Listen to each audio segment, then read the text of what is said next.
perempuan hari ini bukan pencari nafkah kelas 2. Perempuan hari ini sudah menjadi pencari nafkah utama.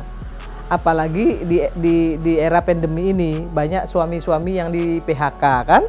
Nah, kemudian mereka lah yang kemudian memang kalau yang sudah bekerja mereka masih survive.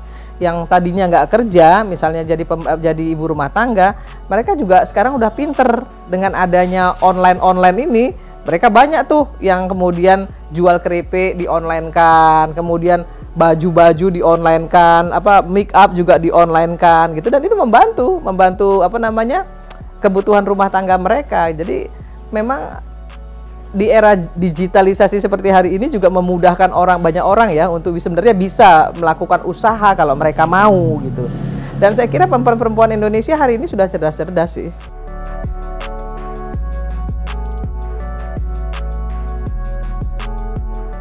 Sepanjang perempuan tahu hak dan tanggung jawabnya ya terhadap publik, terhadap rumah tangganya, terhadap keluarganya, saya kira nggak harus ada masalah.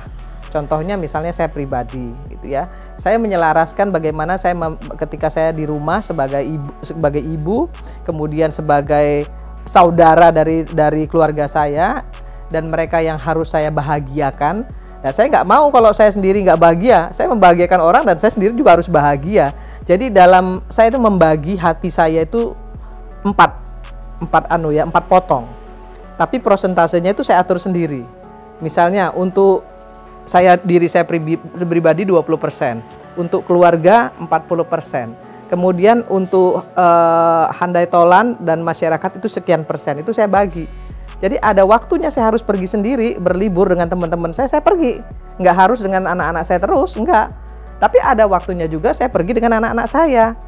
Ada waktunya juga saya pergi dengan sahabat-sahabat saya yang lain, ada gitu. Jadi memang saya bagi.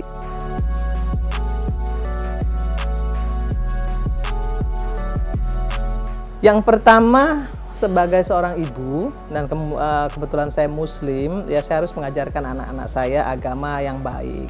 Sehingga dia punya batasan-batasan ya, apa yang boleh dia lakukan dan apa yang tidak boleh dia lakukan. Yang kedua, saya harus menyiapkan anak saya itu berkualitas.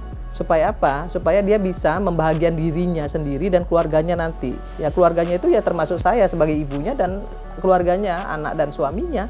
Kalau dia perempuan, kalau dia laki tentu istrinya. Dan itu saya selalu sampaikan ke anak saya, kalau kamu nggak berkualitas, hidup kamu nggak bakal sejahtera.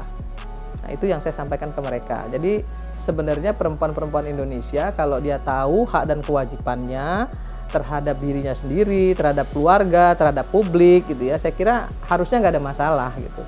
Kalau ada plus min wajar lah ya, nggak ada hidup itu paripurna, itu nggak ada. Pasti ada yang kurang, ada yang lebih. Saya kira itu hal yang biasa ya, di dunia itu nggak ada yang sempurna gitu. Tapi kita harus memaksimalkan apa yang kita bisa lakukan gitu.